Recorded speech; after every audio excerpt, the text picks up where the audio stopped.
Hey, what's up, guys? It's Michael from the Honest Youth Pastor, back again with another sermon review. Today, we're going to be looking at a sermon by Levi Lusko called You Have a New Memory. He preached this at Fresh Life Church on May 2nd. As always, if you're new here to the sermon reviews, the reason we're doing these sermon reviews is to help us as congregants know what to listen for in a sermon, the red flags, the good things, the bad things, what we need to kind of pay attention to. And then as pastors, if you're a pastor watching this, maybe to help us craft our sermons a bit better, a little bit clearer, to learn from pastors that do it well and to maybe hopefully not repeat the mistakes of pastors that do it poorly. This is not, as I've said before, hey, Levi Lusko is a great pastor, or hey, Levi Lusko is a horrible pastor. We're simply looking at him as an example to say, hey, what he does, should we emulate it? Should we not emulate it as pastors? Hey, should we listen to pastors like this as congregants? Or should we kind of, say, well, what was that about? So that's what we're going to look at about today. If you'd like to watch this sermon without my commentary, which I totally understand, you can check out the link in the description below to do that, at your leisure, obviously. So with that being said, let's start this sermon. We are not going to, as I've said in some previous ones, we're not going to get all the way through this. I like to keep these at about an hour long because that's a good little length there. So we're going to get through as much as we can in an hour. This sermon itself is an hour and 2 minutes by itself, so I know we're not going to get all the way through this. So hopefully we can get a good chunk of the way through and then kind of tie it up in a neat bow, and you can finish the rest of it applying the tools that we learned today to the rest of the text and the rest of the sermon as well. So let's go. If you have a Bible, we're going to be in the book of Joshua today. Joshua is an amazing book of the Bible, and God is going to speak something to us in our River Wild series. If you're joining us now, welcome. We have been looking at what the Bible has to say about rivers, both what rivers mean and also rivers as a setting for some of the most incredible stories in the Bible. Okay, so there's a couple things here. I've said it before. In case you're new, I'll say it again because I think this is incredibly important to know from the get-go when you jump in, either as preparing a sermon as a pastor or listening to a pastor preach and kind of their intro to the sermon. There's two basic ways to approach a sermon. The one is going to be expositionally working through scripture. So I'm saying, hey, this is the chunk of text we're looking at. We're going to do it by verse, or more specifically, as a congregation, as a church, we're going to go through the book or the Gospel of Matthew, for example, or we're going to go through the book of Joshua, for example. And we're going to work through that so that we can see narrative-wise or structure-wise why this story was being written, or in this case, in Joshua, why this story is being told, and really drawing out the truths of what happened there, really just mining for the depths of what God wants to say or to the people that read this as an account and what he did for the people in this account, and working through that bit by bit, seeing how all of that connects, pointing back to what's happened before it so we can kind of see how it connects. Because again, we know that the Bible is a long storyline of God's redemptive history throughout mankind. So knowing that, we can connect all of that together.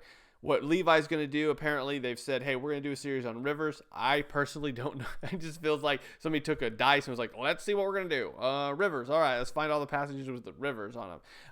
But again, this is more methodology, not my preferred methodology of how to preach. I personally, just so my cards are on the table, I prefer to do it expositionally, saying, okay, let's work through this text at the very least. At best, let's work through this book so we can kind of see how it all ties together and what it points to and what it means. But anyway, to each their own in that regard. I don't know if there's a totally right way to do it. I think that there's a clearer way to help people actually understand the scripture a little bit better. Topical isn't necessarily the way to do that all the time, but that's what he's chosen. So let's keep going now that we kind of know his mind behind it. They're doing a river series. They're looking at rivers, so we can pretty much guarantee if this is our first Sunday at Life Church, it's going to be a passage about a river. And one of the rivers that is probably the most famous, especially in the New Testament, we're introduced to in the Old Testament, and that is the Jordan River. The Jordan River, and we're going to see a really incredible story take place here. It says in Joshua 1:1, after the death of Moses, the servant of the Lord said to Joshua, son of Nun, free dad joke. Joshua is the only person in the Bible besides Adam and Eve to have no parents because he was the son of... You're welcome. Verse 2, Moses, my servant, is dead. God said to Moses, his servant, Moses' servant is told, Moses, my servant. You see, because everybody ultimately is God's servant, no matter who you are in life.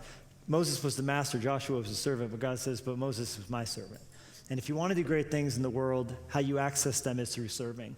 If you're too big to serve, you're too small to lead in God's hand. The world says powerful people assert their authority. And Jesus said, I'm the most powerful person who ever lived, and I'm going to wash your feet.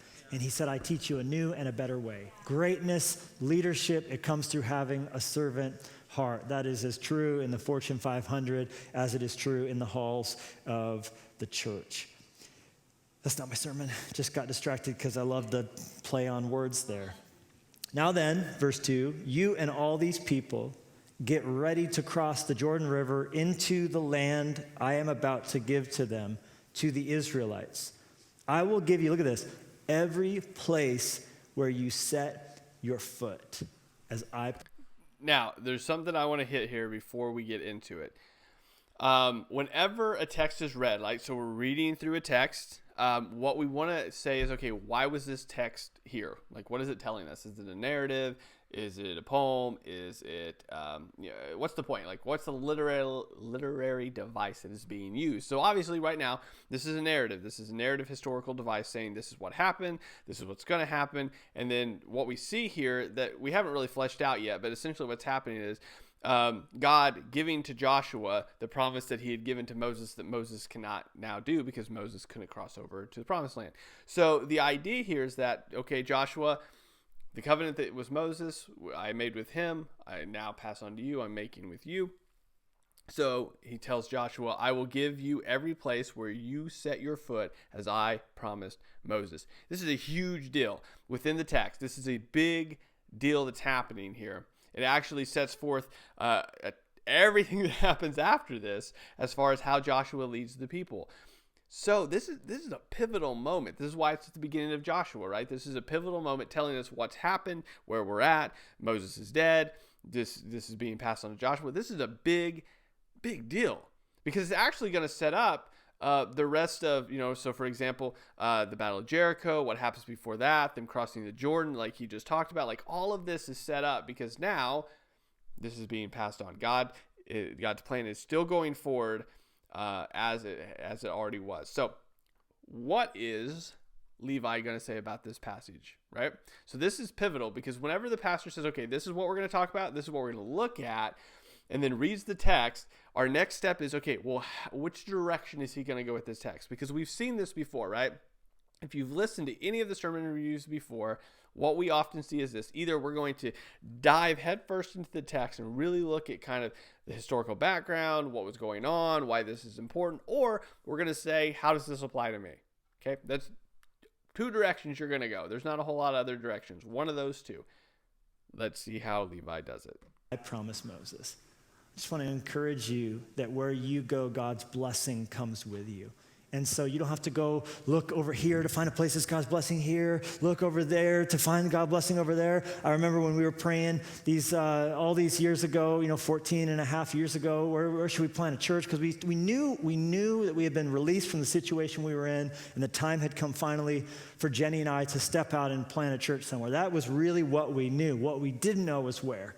And we were at a moment of our lives kind of wishing for a Dora the Explorer map to jump out of our magic backpack and sort of tell us where. Like we were really like getting weird with words. I remember, this is a true story, I remember being like, should it be over here? And geographically there was a river there. And that day in my quiet time I had read Paul went down to the riverside. So I was like, it's a sign, baby. It's like, we were getting so weird about it. And so I went to seek advice and wisdom from a pastor. I believe that God blesses through people and being under authority. So I went and submitted myself to someone. He's speaking to the situation. Here's this choice, and here's this. Should we go here? Should we go there? And he was amazing. He sat back in his chair and he goes, it doesn't really matter. I was like, what do you mean? Because I was so keyed up. Where's it? It's got to be the perfect spot. Got to be God's will. It's got to be right. And he goes, Levi, there's people that need to know about Jesus everywhere. So go somewhere. What was he saying? Everywhere you set your foot, God's going to bless you. God's going to use you. God's going to touch people through you. Quit worrying so much and step out in faith and see what God does. And it was so freeing. I believe God's will is whatever. Okay, so the idea here that he now takes this text and says, okay, for us, for him specifically, he uses an example to kind of connect it to the congregation. But he says, wherever we didn't know where to go, we were reading stuff into the situation, and it was wherever we went, God blessed us. Okay, that's helpful because everywhere we go, God. If we're taking the kingdom forward, if we're going and declaring the kingdom of Jesus Christ, he's going with us. The kingdom is advancing. That is a totally different thing than what we see happening in Joshua. This is not a one-to-one correlation. This is God saying, hey, this I promised Moses, I'm now with you as well. Where you go, I'll be. Wherever your footsteps is yours. This is entirely different than what Levi is now saying, where when we go forward as believers, we're taking the kingdom with us, which he didn't even say that, but I'm going to kind of assume that's what he means here. And that's a lot different. So what we've seen right away is we're not diving into the text, we're reading on top of where he's basically saying, hey, he told Joshua wherever his footsteps is going to be his, and that's just like us, wherever our footsteps is going to be ours. And then saying there's a one-to-one correlation. We're just like Joshua. We're just like Moses. Wherever we go, wherever our foot steps, then God is giving us that place. There's a lot that's been read into that immediately that's not in the original text. Now, again, as we've said before, are there different places, especially in the New Testament, where Christians go forward, the kingdom goes with them? Yes. That does not mean that we can make the connection back to the Old Testament in this text specifically and be like, no, that's what that means. This is a totally different concept in the New Testament that we have as far as the kingdom advancing than what we have here in the Old Testament with God telling Joshua everywhere your footsteps is yours, because it's a totally different tie-in. It's not even pointing to the same thing. And we have to be aware of that, but we won't be aware of that if we don't exegete the text, if we don't dig in, if we don't see what happened all the way up to this point, if we don't even know the covenant being referred to, then we are going to make the mistake of reading ourselves into this when we're not even here. So that being said, let's keep going. That doesn't help me pick my school. Yes, it does, because God's will is whatever you do in word or deed, honor him. So if you're honoring God, it's his will. So honor him at school, honor him at work, honor him at home, honor him online, honor him as you email, honor him as you drive. If you do that, God's will is whatever you do, wherever you are. Seek to bring attention and honor to Jesus, and you just watch as he blesses you as you go. Also not my sermon. Here's the thing, none of that was necessarily incorrect. It just doesn't tie in at all to what he said in the text. And I think we need to note that. It really fosters this idea that I can read myself into anything. And it's incredibly important to understand that that's not the case. And if we don't train our people as pastors, and if as congregants don't know that, we're going to be very apt to read ourselves into everything and do exactly what Levi said him and his wife were doing when they were trying to figure out where to plant the church. They were getting really weird about wording. And they were getting really keyed up about, reading messages into things that weren't there. Ironically, that's exactly what he's doing here. And we just need to be aware of that. Because what he said isn't necessarily wrong. It just doesn't connect to the text we're looking at. Jumping ahead, Joshua 3, verse 5, Joshua told the people, consecrate yourselves, for tomorrow the Lord will do amazing things among you. It's incredible to think that oftentimes it's not the game really that counts, it's what happens in the game before the game. Great men and women know the power of preparation. So Joshua said, I believe tomorrow can look great, so what significant thing can we do? Consecrate today for the work you want to see him do tomorrow. Y'all, you got to train for the trial you're not yet in. Okay, that's super tweetable, but that's not okay.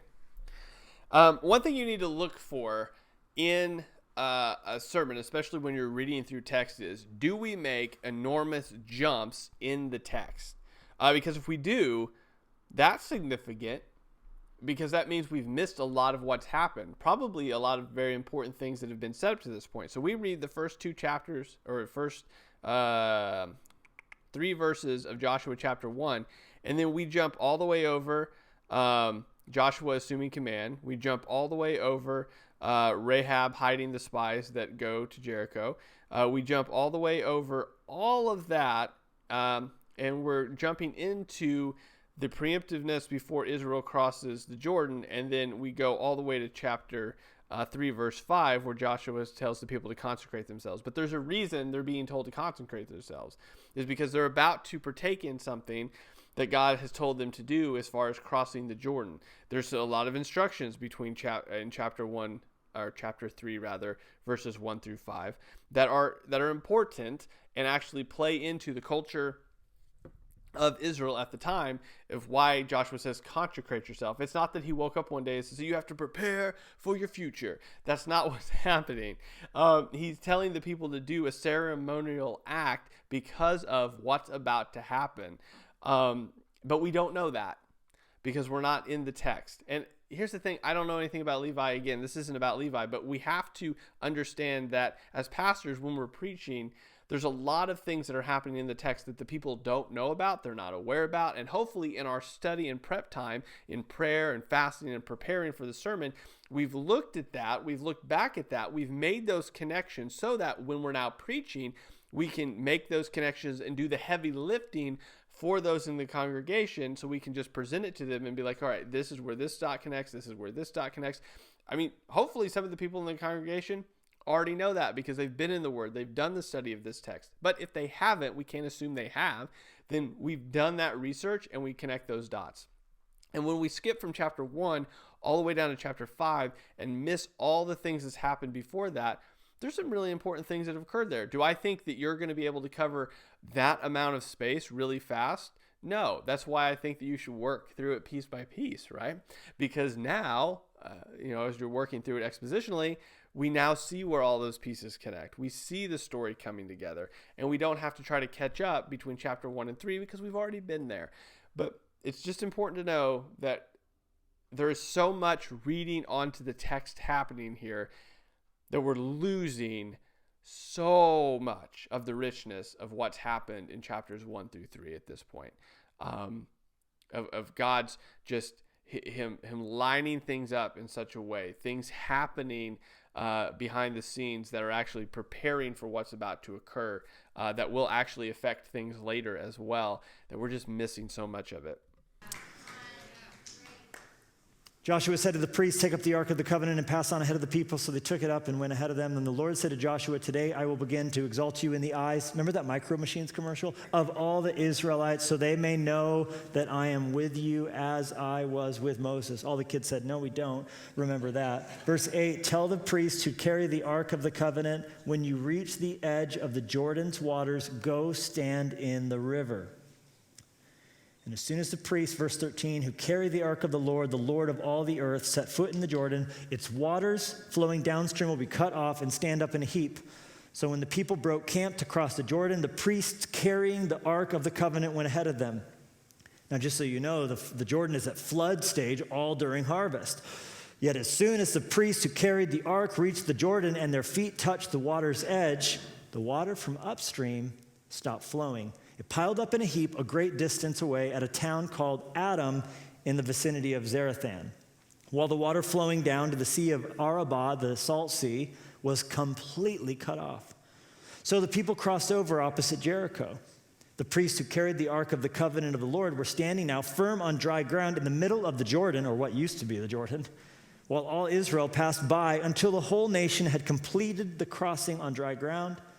Then if you jump to chapter 4, verse 1, when the whole nation finished crossing, because there was 2 million people, okay? We get some details for the sake of our time today and attention. We can leave for you to read on your own. They finished crossing the Jordan. The Lord said to Joshua, choose 12 men from among the people, one from each tribe. Tell them to take up 12 stones from the middle of the Jordan, from right where the priest stood, and to carry them over with you, and to put them down at the place where you stay tonight.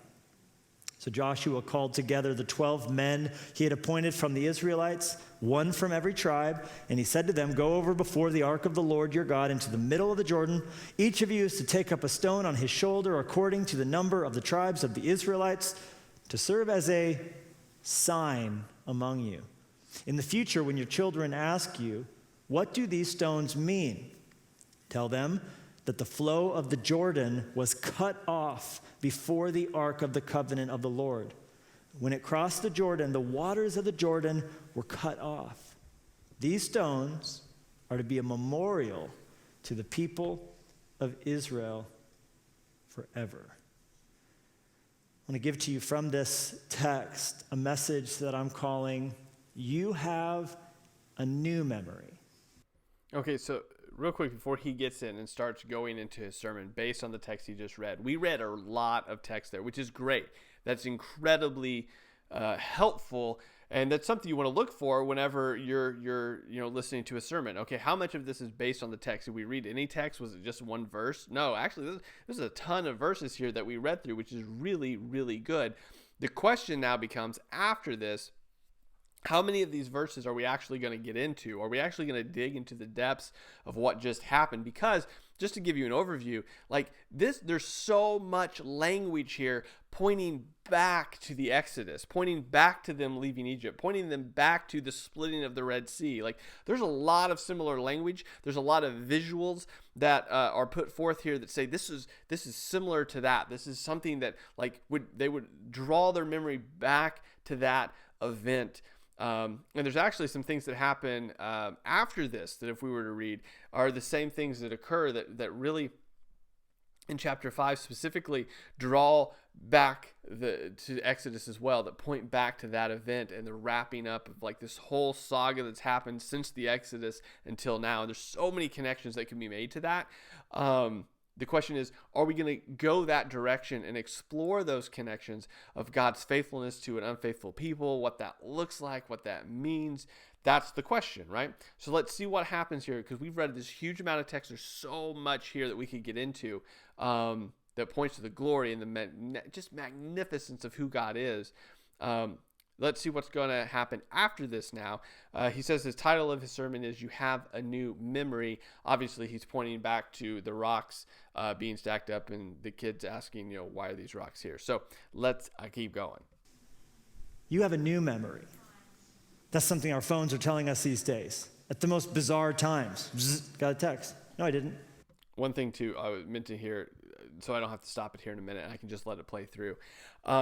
Stories, as I've said before, are incredibly important to a sermon because they can help us understand what we've read maybe in a more modern light.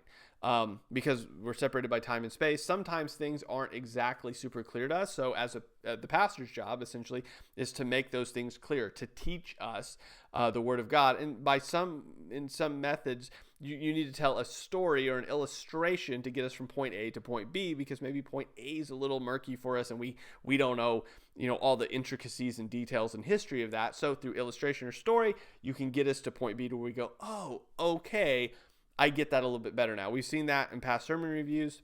Last sermon review, Jeff Durbin did that fairly well when he was talking about Passover, that being a yearly thing, something that happened to remind them of things before, and the foods were the same, the rituals were the same, and pointing to our modern day sort of Thanksgiving, though obviously not as important, not pointing to the same sort of things that Passover does, but similar things where there's same food, same events, same people are around, and saying, this is sort of like that. Without getting into a ton of detail, just saying, okay, kind of like Thanksgiving, just so you kind of make that connection. Again, not a perfect example, but a pretty good way to show that an illustration can be short, sweet, to the point, and communicate the message. What we want to look at here is the same sort of thing. We have to understand that stories and illustrations are good. They're not bad, evil things that no one can ever use. The question is, when we use them, are they productive? Right? Do they draw us more into the scripture and understanding it in a way that maybe we didn't before? Or do they distract us and take us so far away that we actually have to go, oh yeah, we were talking about the Bible, right? So let's listen to this, because he's going to set up some stories here, and I don't want to stop and interrupt him as he's going through them. So as he does that, let's ask the question, Are these stories helpful? Are they productive? Do they draw out the text? Or are they a little distracting and not super helpful? Let's get into it. My phone just letting me know, hey, remember this? Remember 2 months ago? You were around water. You were also around water over the last couple of years, multiple times, and I've taken the liberty of grouping them together into a Franken memory built up of all the algorithm-decided moments in your life that you now are going to watch set to cheesy, emotionally heavy-handed music. And sometimes they get us, right?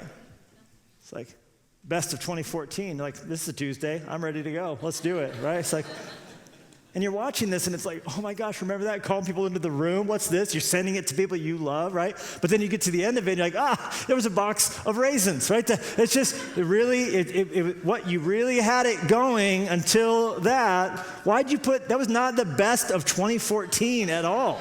I don't even know why I took that photograph. Maybe it just in the moment, I was hungry. They seemed like the best raisins ever, so I took it so I'd remember to always buy that brand. Right? You know these weird things we do? The photos we take that we don't ever intend to see again. Like you take a picture of shampoo because you were out of it, not because you love Vidal Sassoon, but somehow someone at Cupertino said they really have been smitten with this shampoo. Let's put that into the highlight reel for the decade of that you just went through, right? It's like you have a new memory. So bizarre. It's funny because when it comes, our reaction almost always is, I had forgotten, which tells you it's not actually a memory. We never remembered that. So much of our life we forget. They're telling us, here's something you actually don't remember most of this. Oh, I kind of remember that. You have a new memory. We don't have to be told about things we actually remember. And it can backfire. Someone goes through a messy divorce. Bzz, you have a new memory. Here's you two together over the years. Thanks, right? Thanks for that. Here's you at this job you just lost. Let's show you every picture you ever took there. You have a new memory. Thank you. Number one thing you will find if you Google you have a new memory is how to turn off those notifications. The number two thing you'll find is a compendium of stories of times where this has really gone wrong. My personal favorite was the girl who was taking a sexually charged video to send to her boyfriend. Don't do it, kids. Swipe right. And she was doing this in her kitchen. And she set the phone up on the counter and, was going to take this video and send it to her boyfriend, probably to work out her daddy issues. And as she does this, what she did not know was that she had pre-selected a certain album on her phone to automatically send any new photo in it to her mother. See where this is going. Now, of course, she had not said to her phone, okay, Google, whenever I take naked photos, please send them to my mom. She had, however, told this algorithm, anytime there's photos of my son in them and you detect his face with facial recognition, send that to that shared album and mom gets that. Now, of course, her son was not present on this day. But there was a photo of him on the refrigerator, which was the backdrop for this lurid video that she was sending out. So Google said, you told me if I see your son, send it to your mom. So her mom's just sitting there crocheting or whatever she was doing. You have a new photo added to the Billy Memory Club. And what I do love is the thought of the conversation it occasioned, right? Anybody with me on that? So here's the point. Here's the point. What we remember, what we forget is significant. And that is the emphasis of this story where Joshua is told, make sure that before the priests leave the river, you send some men out, one for every tribe, pick 12 people, and as representatives of the whole, they're to each get a river rock. Okay, so just real quick so we know.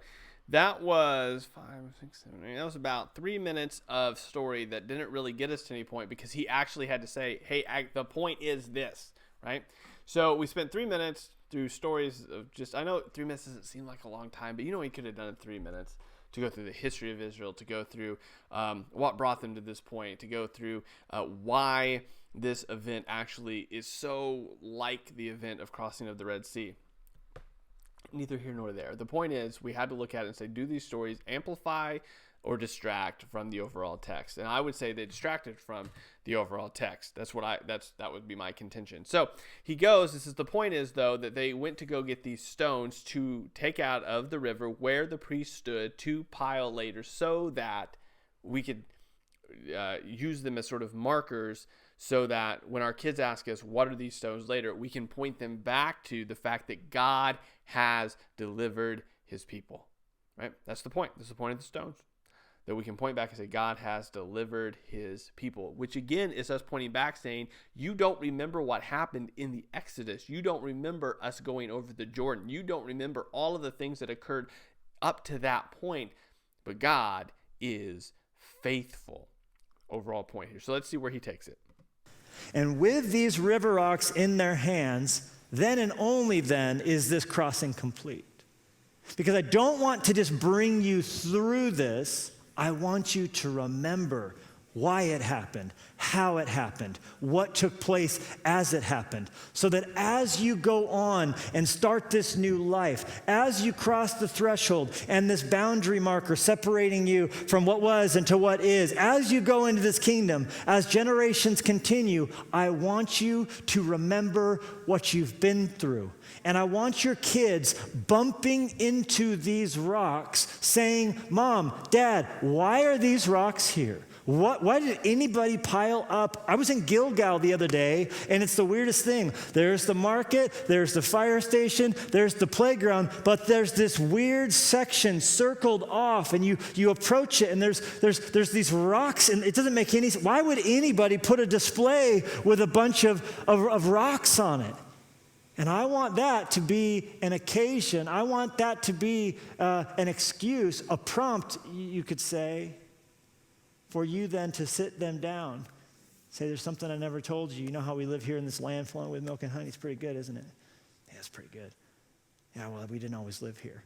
And then they would have the opportunity to tell a story to their children that hopefully their children would be telling to their own kids as well one day.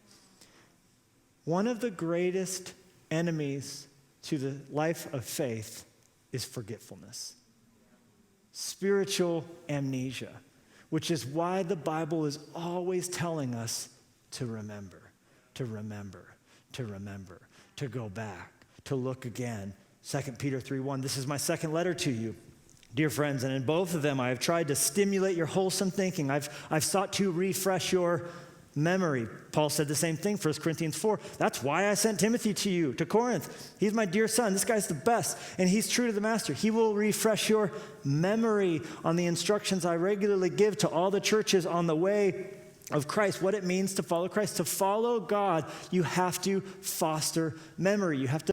Okay, so one of the things that I would point out here, and I don't think this is necessarily a good thing or a bad thing, I think what he uses here, as far as the text go, is really good, as far as pointing to these New Testament letters in which the apostles write to the churches and saying, hey, I'm here to remind you of the things that you've forgotten about, how God works in your life, what he's done in your life. I mean, we see this especially with Paul pointing back and saying, hey, some of you used to be this way, now you're this way. Remember that. Remember what God's done. So this is, I think, very helpful, just as far as again, this is methodology for me. This isn't necessarily a sermon review part here, but I think what we could have done, if we're flowing with the text, the idea would have been better to say, hey, so the point of the text is for the Israelites to see these stones, the kids to ask, and then the Israelites to point back and say, hey, you need to remember what God has done for us. Now, that would have been a good point, I think, to interject, well, what has God done for them up to this point?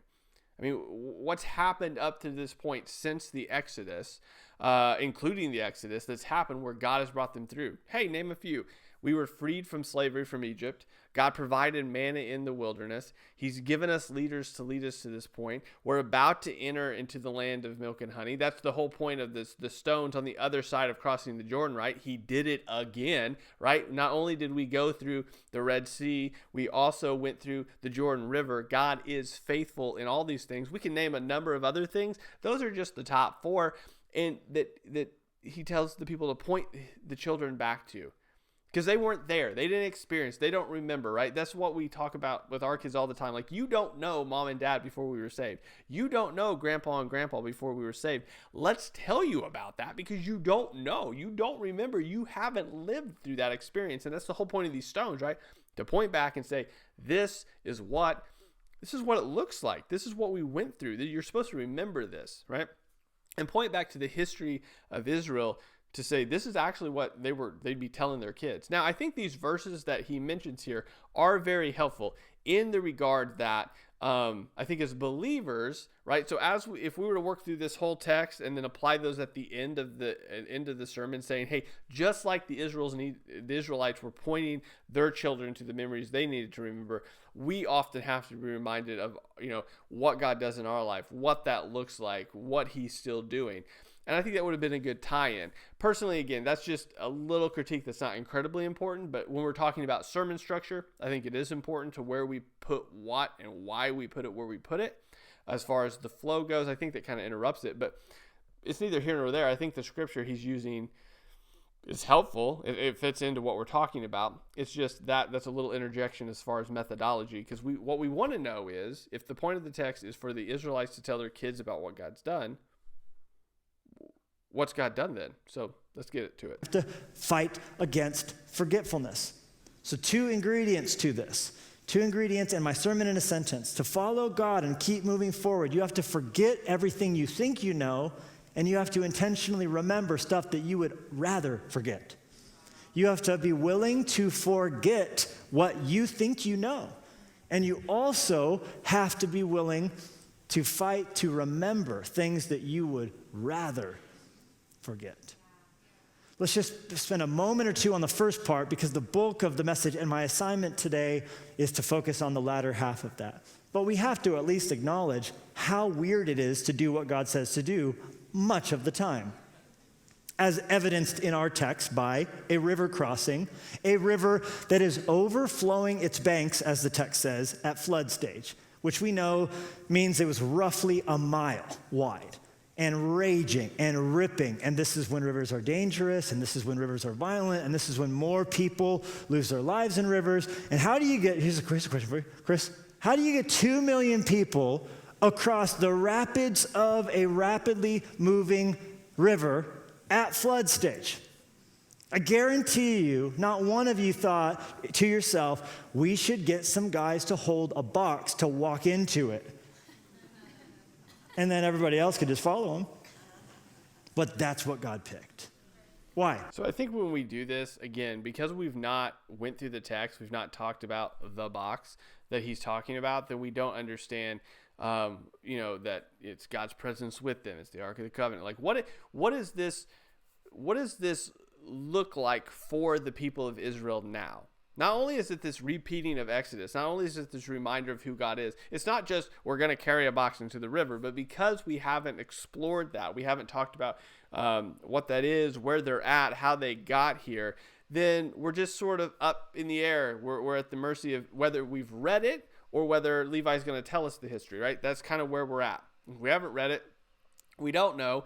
We don't know how we got here. We don't know why we're here. And if Levi doesn't tell us that and give us some background as the pastor, we're kind of at a loss, because now we're just going, oh, okay, you're right. That's crazy. Like that, crazy faith, right? The idea is that if we don't know the background of the history and it hasn't been explained, it's really hard for us to understand, like, the importance of what's happening here. So it's important for us as pastors, to give that information and to provide that as we've done the work to prepare the sermon, so that the people that are sitting in the pew can know where we're at. We're not throwing them in the middle of a book, right? We're not saying, hey, here you are with this guy named Frodo. He's got a ring. You guys are trying to get to a mountain called Mordor. And we're like, well, okay, why? Like, why does he have a ring? How did we get here? What's Mordor, right? If we don't explain that, then we're just going, hey, there's a cover. They're going to carry a box into a river. People are going to cross over, and then when you get over there, you're going to put stones on the other side. Okay, why? This is what's significant about what's happening. Like, if you don't know, you miss the weight of what's happening. You're cut out of so much of this story that means so much up to this point, which is why I think, again, this is just my method, to preach to the text, so that now we're all connected to it. We all understand what's happening. We know why it's happening. But hey, that's just me. God's ways are not our ways. The wisdom of this world is foolishness to God. And what man thinks is the best thing in the world, God often rejects. God often rejects what man selects. And what man rejects, God often selects. So he chooses the foolish things of the world to confound the wise. If he wants to save us, he doesn't say, hey, you know what you could tell him to do? Be religious, be awesome, be holy. That's been tried. It didn't really work so well. The 10 Commandments were violated before they were even given over, right? This is not how we save ourselves. So we don't pick a purple flower at the top of the highest mountain and come back down and say to ourselves, this is fire. Look what I have created. I have made myself right with God. I will now beat my breast and shine my medal and polish my halo and tell everybody else that they can do as I have done. That's called religion. But what instead God does that's foolish to the world, that's offensive to our sensibilities, is he says, I sent my son as a peasant. He got butchered and slaughtered on the cross. While he was hanging there, he paid your bill. You trust in him. You believe in me. You can be forgiven. That is... Okay, so here's the thing. Oftentimes when we're looking at these sermon reviews, we're seeing if the gospel is presented. So the gospel currently, as presented, is that God sent Jesus as a peasant. He got butchered and died on a cross, and that if you believe in him, you can be saved because on that cross he paid your bill. A couple questions come up, especially if I've never heard of Christianity or grown up in Christianity before, is, okay, what just happened? What do you mean God sent Jesus? What do you mean he was butchered and slaughtered on a cross? And how does that pay some imaginary bill that I was unaware I had? And how does believing in that act alone save me? From what? Also, what does it save me from? Like what's happening, right? That's the general idea. So we can't just assume as pastors that everyone in the congregation understands the atonement, right? We can't just throw it in there and be like, hey, we know you get it. Don't worry about it. All 5 views of the atonement, no big deal. Like, we can't assume that. And on that same note, even if people have been in Christianity for a while, we can't assume they understand that. Not only that, we have to explain to them what that okay, so Jesus was born of a virgin. That's an incredibly important note that we can kind of put in there. We also can note that he was on a cross. Why? Right? Why did he die? Why was the cross so important? Why was that death so important? Well, it actually ties back to Old Testament prophecy. It actually ties back to how God said he was going to redeem the world from Genesis chapter 3, right? It points back to all of that, and we can walk through that. Obviously, with a small amount of time, you have to do that in a way that that's helpful, but yet still meaningful, and people can understand it, and point them to maybe talk to somebody after the service, or point them to a resource that kind of explores that a little bit more. But we also have to explain the depth of sin, right? And this would have been easy to fit in, because the reason that Israel is in the position they're in is because of sin. But we need to talk a little bit about the depravity of man, the sins that we commit, not just the oops and daisies, but the actual horrible things that are in us that we're capable of, even if we don't do it. Like, our capability of doing evil deeds is there, and talking about why the life, death, and resurrection of Jesus actually can change us from the inside out, and our hearts and our minds, and how we perceive and how we interact and what we do, because of the death on the cross and what we're saved from. And the fact that I know this isn't going to be popular with a lot of people, but we're saved from the wrath of God coming because of our sin, right? So yeah, Jesus on a cross is really important, but it's not just he paid a bill. What does that mean, right? If you believe in him, you can be saved. First of all, what does believing in him mean? Second of all, what does that mean to be saved? Like, we can't just throw these terms out and assume people know what they mean. Now, again, maybe they do know, and not that you're going to be able to unpack that as a pastor with, in 15 minutes in the middle of a sermon that's going on, but this is why it's important to really think this out, really tie it into what we're seeing here being played out in the Israelites crossing the Jordan and collecting these stones. And we just need to be very thoughtful in preparation in order to be purposeful in what we say, so that we just don't throw things out and be like, oh, check it off. We checked off the gospel. We told them about Jesus' death on the cross and the fact that they need to be saved.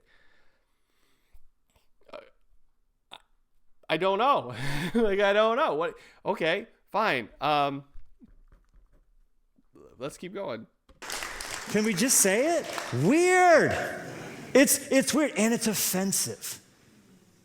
Because it rubs us the wrong way, because we don't get to be the hero of that story.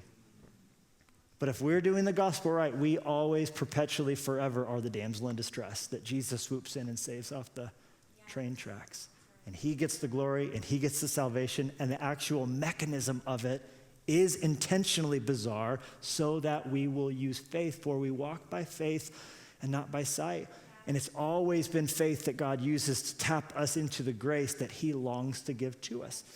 So they're going to cross the river and they're going to get into the promised land. They're going to fight a bunch of battles. Guess what? The first one's going to be called Jericho. Jericho is going to be a secure military fortress, the most difficult fight by far they have in the entire campaign to take the promised land. And how do you take up a city that has gates, that has walls, that has archers, that has armies? How do you get into this city that's impregnable? Because it's built on a hillside, and you have to climb the first wall. Then there's a terrace, then there's a berm, then there's a second wall. And to continue to do this, scaling to the last wall, there were 4 walls that guarded Jericho. They were secure, they were barred. You were not getting in, because the moment you got over the first wall, you're stuck now, so they can shoot you like fish in a barrel below. How are we going to take Jericho? Joshua says, don't worry about it. I was having my quiet time. God told me what we're going to do. So all of his generals said, amazing. They've got their plans. They've got their clipboards. They've got their pens. So they're ready as he says, here's what God says we're going to do. All right, we're going to get everybody out. We're going to walk around the city. And that's it. They shut their pens off. They put them away. Joshua says, no, you didn't hear the best part. Oh, he says, at the end, we're going to yell really loud. We're screwed. He's lost it. Great assistant, bad leader, right? So here's the thing. Whenever there are a couple things that a pastor fights in preparing a sermon. And it's one of the things that sometimes we lose that battle, which is how much do you include in a sermon that is still going to make it understandable and helpful for the point we're trying to get across with whatever that point is within the narrative or the letter that is being kind of preached through, right?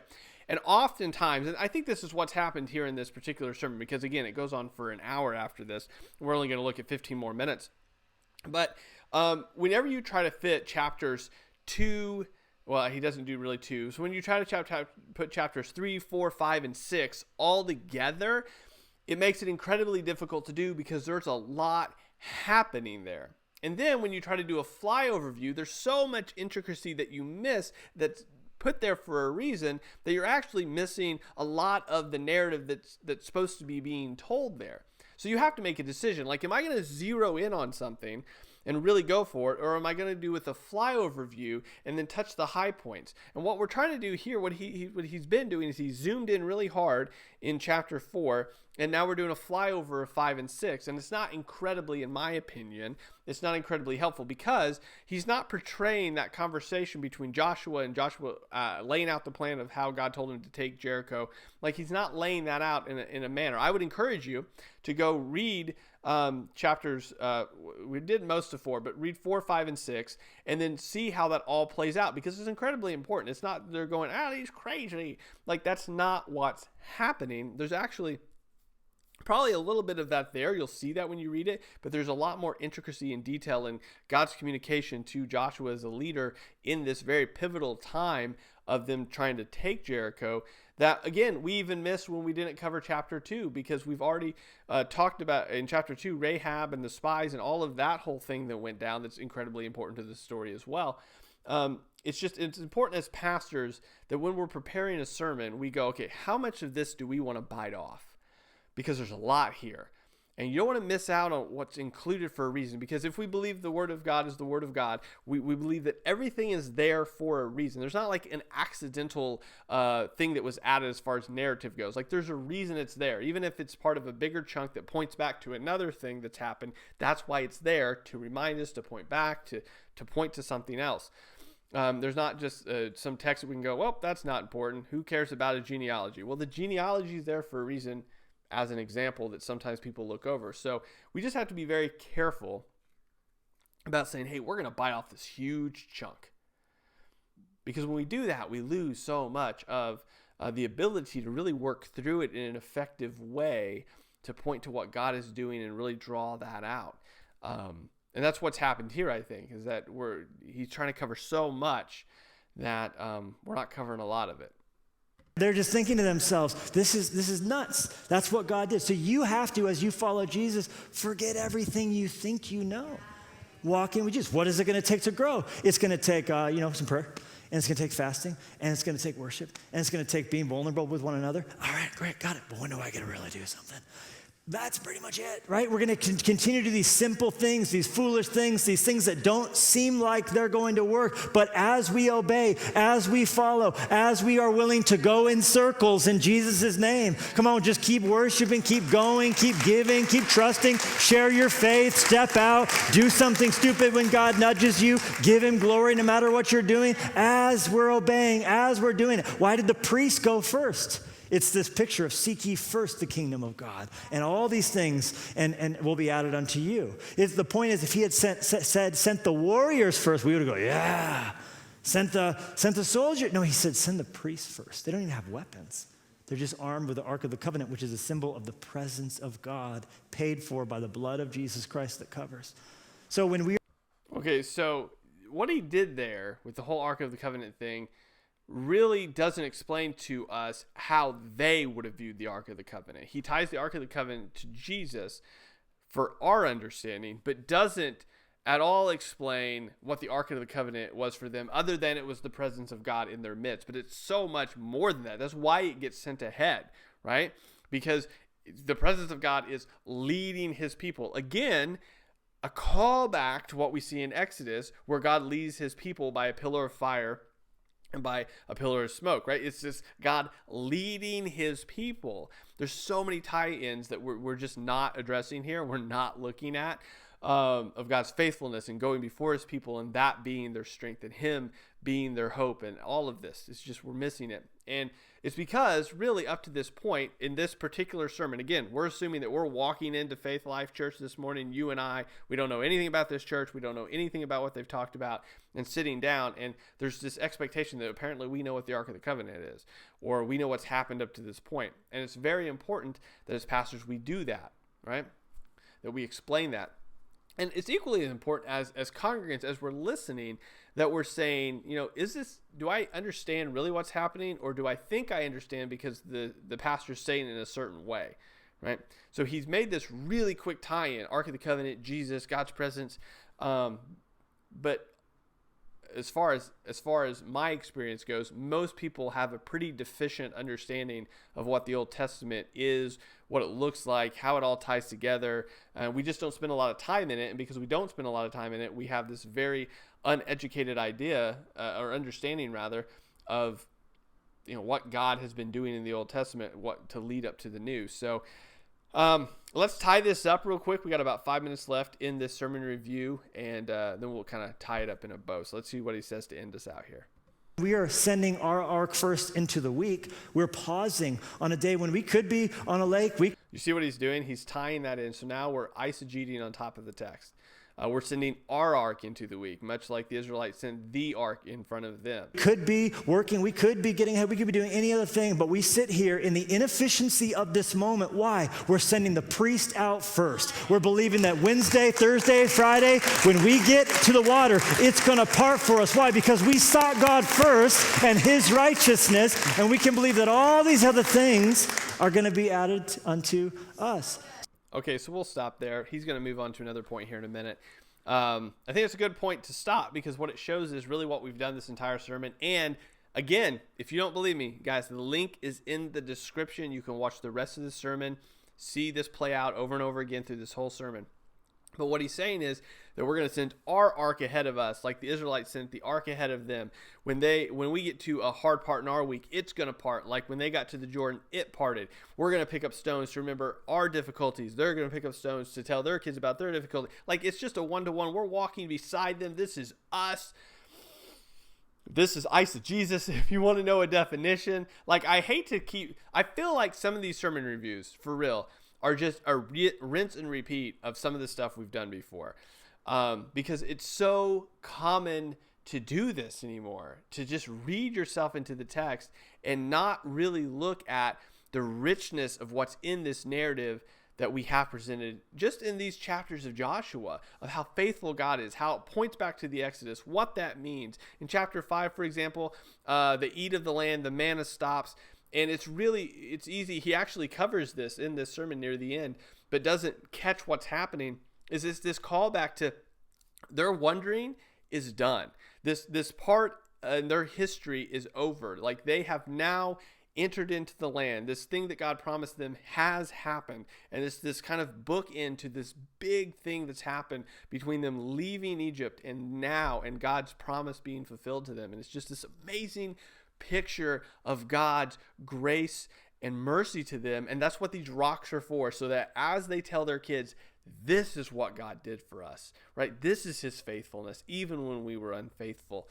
And how, we as modern day believers can do the same thing now. We point back to God's goodness, and we don't, and to Levi's benefit, if you do watch the rest of this sermon, to his benefit, he does touch on this a little bit, but as believers now, we can point back our kids as well. And it's not that we can't make one-to-one comparisons. It's that when we read ourselves onto the text, that's when it becomes problematic, because that's not what the text is for here. It's for a narrative to show God's goodness. And if we walk through it, we'll see so many connections being made. So that being said, guys, hopefully this was helpful to you. I would very much encourage you to watch the whole sermon and apply these same tools. And, don't let me say, hey, look what he's doing here. Like, the point of these sermon reviews is to give you the tools to then go out and say, hey, that was a great sermon. That was a great point. That was stuck to the text. That did everything it was supposed to do.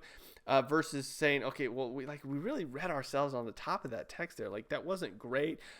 We twisted that to make it say something it doesn't really say. Like, the point of these sermon reviews is to give you tools to do that in your day-to-day life. I don't want to tell you how to think. I want to give you the tools to say, hey, this is the tools we can use to see if these things are good, right? I don't want to tell you what to think. I want to teach you how to think, so that we can use these tools to then see if these are good or not. So that, I don't have to be like, that's a good pastor, that's a bad pastor. You can just take these tools, these exegetical tools, these contextual tools, and say, hey, was that a good sermon or not? Because that's the goal of these sermon reviews, is to do that with any sermon given by anybody. So that being said, guys, thank you for watching. Thank you for subscribing. If this was helpful to you, make sure you share, make sure you comment, and I'll talk to you next week.